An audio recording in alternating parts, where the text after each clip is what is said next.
اعوذ باللہ من الشیطان الرجیم بسم اللہ الرحمن الرحیم وَلَقَدْ أَرْسَلْنَا إِلَىٰ أُمَمٍ مِّن قَبْلِكَ فَأَخَذْنَاهُمْ بِالْبَأْسَاءِ وَالضَّرَّاءِ لَعَلَّهُمْ يَتَضَرَّعُونَ فَلَوْلَا إِذْ جَاءَهُمْ بَأْسُنَا تَضَرَّعُوا وَلَٰكِنْ قَسَتْ قُلُوبُهُمْ وَزَيَّنَ لَهُمُ الشَّيْطَانُ مَا كَانُوا يَعْمَلُونَ۔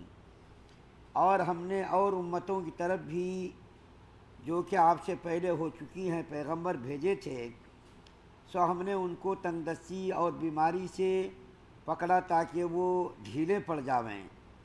سو جب ان کو ہماری سزا پہنچی تھی تو وہ ڈھیلے کیوں نہ پڑے، لیکن ان کے قلوب تو سخت رہے اور شیطان ان کے اعمال کو ان کے خیال میں آراستہ کر کے دکھاتا رہا۔ سورہ انعام کی 42 اور 43 نمبر کی 2 آیات آپ کے سامنے پڑھی گئی ہے۔ اس سے پہلے کی آیات میں اللہ تعالیٰ نے کافروں کو ایک مثال کے ذریعے سے یہ بات سمجھائی تھی کہ یہ بتاؤ کہ اگر تمہارے اوپر کوئی مصیبت آ جائے، آفت آ جائے، تو کیا تم اس وقت بھی اپنے معبودان باطل کو پکارو گے؟ اگر تم سمندر میں ہو، کشتی میں ہو، کشتی بھنور میں پھنس جائے، طوفان کی زد میں آ جائے، تو ایسے موقعوں پر تم کیا کرتے ہو؟ ایسے موقعوں پر تو تم خدا کو ہی پکارو گے، اللہ کے علاوہ تو کسی اور کو نہیں پکارتے، معبودان باطل کو سب پسے پوچھ ڈال دیتے۔ تو جب تمہارے اوپر مصیبت آتی ہے تو تم اللہ کو پکارتے ہو، تو ہر وقت اللہ کو پکارو، ہر وقت اللہ کی عبادت کرو۔ ابھی جو 2 آیات آپ کے سامنے پڑھی گئی ہے، ان میں سے پہلی آیت کریمہ یعنی 42 نمبر کی آیت جو سورہ انعام کی پڑھی گئی، اس کے اندر اللہ تعالیٰ فرماتے ہیں نبی کریم صلی اللہ علیہ وسلم کو خطاب کر کے کہ محمد صلی اللہ علیہ وسلم، ہم نے آپ سے پہلے بہت سارے پیغمبروں کو ان کی امت کی طرف بھیجا۔ حضرت آدم علیہ السلام سے پیغمبروں کا، نبیوں کا سلسلہ شروع ہوا اور نبی کریم صلی اللہ علیہ وسلم کے اوپر نبوت اور رسالت کیا مکمل ہو گئی۔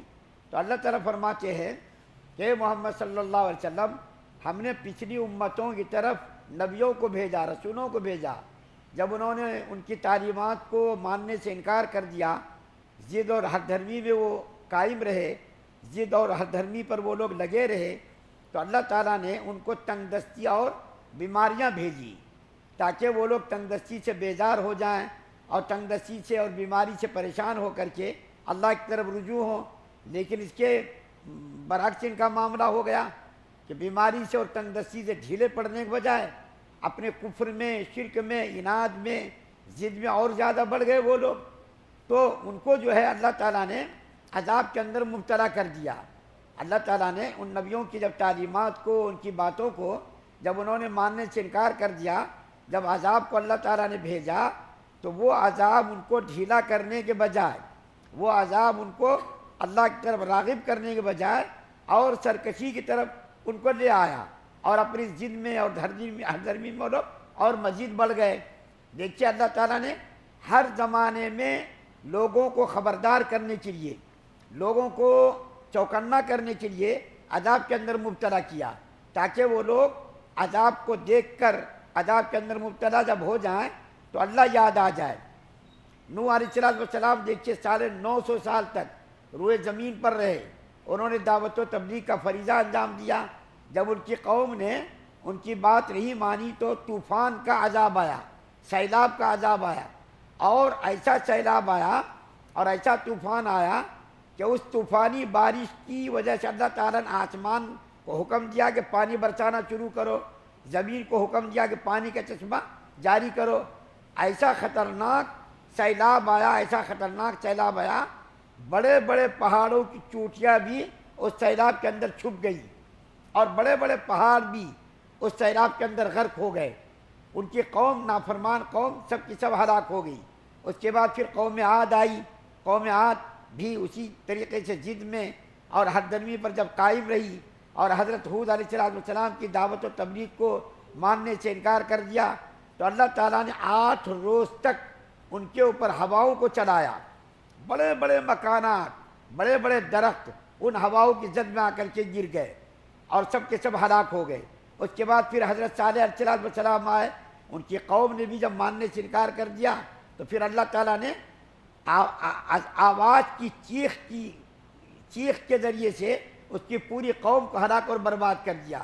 اس کے بعد پھر حضرت لوط علیہ السلام آئے، تو لوط علیہ السلام کی دعوت کو جب ان کی قوم نے ٹھکرا دیا اور ایک بے راروی کی شکار ہو گئی وہ قوم، تو اللہ تعالیٰ نے اس کی جو بستیاں تھیں ان بستیوں کو آسمان پر لے جا کر کے اس کو پلٹا دیا۔ آج بھی اردن کے علاقے میں جو تالاب ہے، پانی کا جو تالاب ہے، وہ تالاب آج بھی قوم لوط کے عذاب کی نشانی بنا ہوا ہے۔ اور آپ کو تعجب ہوگا کہ وہ تالاب کی خاصیت یہ ہے، پانی کی خاصیت یہ ہے کہ جو عذاب آیا اس کے اوپر، تو اس تالاب کی خاصیت یہ ہے کہ آپ اس میں تیریے، تیرنے کے بعد اگر کسی کو تیرنا نہیں بھی آتا تو نیچے نہیں جاتا، وہ پانی کے اوپر ہی رہتا۔ اور اس کی خاصیت یہ ہے کہ اس عذاب کے آثار میں سے یہ بھی آثار پائے جاتے کہ اس سمندر، اس تالاب کے اندر نہ کوئی پرندہ بیٹھتا، نہ مچھلی زندہ رہتی، نہ کوئی مینڈک زندہ رہتا، کوئی جاندار چیز اس تالاب میں زندہ نہیں رہتی۔ کیوں؟ اللہ کے عذاب کے اثرات ابھی اس کے اندر باقی ہیں۔ آپ جائیے، دیکھیے، تیریے، اوپر ہی رہتے، نیچے نہیں جاتے۔ اس پانی کی خاصیت ہے۔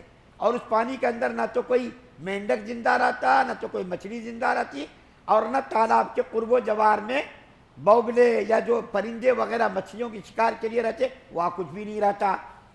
تو اب یہ عذاب کا سلسلہ ختم نہیں ہوا، عذاب کا سلسلہ ابھی بھی جاری ہے، لیکن دیکھنے والی آنکھ چاہیے، سمجھنے والا دماغ چاہیے، سمجھنے والی عقل چاہیے، آدمی کی بصیرت چاہیے۔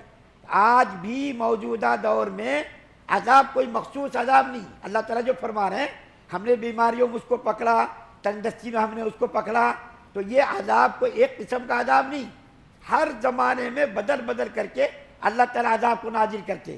ابھی تو ایک 4-6 مہینہ پہلے تک ہمارے درمیان نہیں، ہندوستان میں نہیں، بنگلہ دیش میں نہیں، پاکستان میں نہیں، ساری دنیا کے اندر کرونا کی وبا پھیلی، ساری دنیا کے اندر، اور محتاط اندازے کے مطابق 1 کروڑ سے زیادہ لوگ فوت ہوئے۔ تعداد لوگ چھپاتے، ہر حکومت چھپاتی کہ ہمارے یہاں اتنے لوگ مرے، حالانکہ اس سے کئی گنا زیادہ لوگ فوت ہوئے۔ لوگوں کو دفنانے کے لیے زمین نہیں ملی، جلانے کے لیے لکڑیاں نہیں ملی، اور شمشان گھاٹ کے اندر جگہ کم پڑ گئی تو اس کو سمندروں میں، تالابوں میں لاشوں کو پھینک دیا۔ اتنی ہلاکت اور اتنی بربادی آئی۔ لیکن سمجھنے کے لیے دماغ چاہیے، سمجھنے کے لیے عقل چاہیے۔ اگر کسی کے پاس دماغ ہو، عقل ہو، ایمانی بصیرت ہو، تو آدمی سمجھتا ہے یہ عذاب اللہ کی طرف سے ہمارے اعمال کی نحوست کا نتیجہ ہے۔ بیماری آتی، عذاب کا کوئی خاص اس کی تعیین نہیں، اس کی تخصیص نہیں۔ کبھی بیماری آتی، کبھی طاعون کا مرض آتا، کبھی پلیگ کا مرض آتا، کبھی قحط سالی آتی، کبھی مہنگائی آتی۔ دیکھیے مہنگائی، ہوش ربا مہنگائی، لوگوں کا جینا دو بھر ہو گیا۔ یہ کیا ہے؟ یہ سب اللہ کا عذاب ہے، لیکن ہم سمجھتے نہیں۔ ہر چیز کو آج ہم تفریح میں اڑا دیتے۔ کرونا آیا، لاکھوں لوگ نہیں کروڑوں لوگ مر گئے۔ کیا لوگ اللہ کی طرف رجوع ہوئے؟ کیا لوگوں نے گناہوں سے توبہ کیا، اپنے گناہوں کو چھوڑا؟ نہیں، اور گناہوں کے اندر زیادتی ہو گئی، اور لوگ گناہوں کے اندر مبتلا ہو گئے، اور کرونا کے مذاق سمجھ کر کے لوگوں نے اس کو وقت کو ضائع کرنے کا ذریعہ بنا لیا۔ اس لیے اللہ تعالیٰ فرماتے ہیں کہ ہم نے اس کے درمیان بیماریاں بھیجی، تندرستی بھیجی، تاکہ وہ لوگ عقل و شعور کے ناخن لے رہے ہیں اور وہ اللہ کی طرف رجوع کریں۔ لیکن ہمارا حال یہ ہے کہ ہم اور زیادہ گناہوں کے اندر مبتلا ہو رہے ہیں۔ کافروں کا حال بیان کیا گیا کہ اللہ تعالیٰ نے اس کو جو ہے اس قسم کے عذابات کے اندر مبتلا کیا، تندرستی کے اندر، بیماری کے اندر، اور شیطان نے اس کے اعمال بد کو، اس کے غلط اعمال کو مزین کر کے بتایا۔ دوسری آیت جو میں نے پڑھی 43 نمبر کی، اس کے اندر اللہ فرماتے ہیں کہ ان کے اعمال بد کو، یعنی کافروں کے اعمال بد کو شیطان نے مزین کر کے بتایا۔ کیا بتایا؟ یہ جو تم کفر کر رہے ہو، شرک کر رہے ہو، اور بتوں کے سامنے جو تم سجدہ کر رہے ہو، بتوں کی تم عبادت کر، یہ ٹھیک کر رہے ہو۔ شیطان اس کو پٹی پڑھائی۔ تمہارے باپ دادا یہی کام کرتے رہے، اپنے باپ داداؤں کے مذہب کو، اپنے باپ داداؤں کے دین کو کیوں چھوڑ رہے ہو تم؟ مت چھوڑو۔ شیطان نے یہ پٹی پڑھائی، اپنے باپ داداؤں کے دین کو مت چھوڑو، اس پہ اوپر قائم رہو۔ تمہارے باپ داداؤں نے یہی کام کیا تھا، بتوں کی عبادت کی تھی، بتوں کی پرستش کی تھی، بتوں کے سامنے اپنے سر جھکائے تھے، اس کے سامنے ناریل پھوڑے تھے، تم ان کاموں کو مت چھوڑو، ان کاموں پر تم قائم رہو۔ مسلمانوں کے اندر بھی بہت سارے خرافات، بہت سارے بدعات رائج ہیں جو ہم اس کے اوپر قائم ہیں۔ دین کو چھوڑنا تو ہمارے لیے آسان ہے، لیکن ان بدعات و خرافات کو چھوڑنا آسان نہیں۔ بہت ساری بدعات ہیں، بہت سارے رسم و رواج ہیں جن کو ہم نے دین سے زیادہ اہمیت دے دی ہے، دین سے زیادہ ہم اس کو بڑا سمجھتے۔ نماز چھوڑنا ہمارے لیے آسان، روزہ چھوڑنا ہمارے لیے آسان، لیکن بعض رسم و رواج ہمارے یہاں ایسے رائج ہیں کہ ان رسم و رواج کو چھوڑنا بھی ہمارے لیے مشکل ہے۔ ہم کیا کہتے ہیں، ارے بھائی ہمارے خاندان میں یہ کام چلا آ رہا، ہمارے خاندان میں یہ ہوتا آیا، یہ رسم و رواج ہوتا آیا، اس لیے ہم بھی اس کام کو کریں گے۔ تو ہم لوگوں کو بھی چاہیے کہ کافروں کو جس طریقے سے شیطان نے پٹی پڑھائی، شرک اور بت پرستی پر ان کو قائم رکھا، اسی طریقے سے بہت سارے خرافات کو، رسم و رواج کو ہم نے بھی دین سے زیادہ بڑا درجہ دے دیا۔ اس لیے ہم لوگوں کو بھی چاہیے کہ جن کاموں کو جس کا تعلق شریعت سے نہ ہو، جن رسم و رواج کا تعلق شریعت سے نہ ہو، ان رسم و رواج کو ہم چھوڑ دیں اور دینی تعلیمات کے اوپر ہم زندگی گزارنے کی کوشش کریں۔ اللہ تعالیٰ سے دعا ہے کہ اللہ تعالیٰ ہم تمام مسلمانوں کو مکمل شریعت مطہرہ پر عمل پیرا ہونے کی توفیق عطا فرمائے۔ سبحان اللہ بحمدہ، سبحانک اللہم وبحمدک۔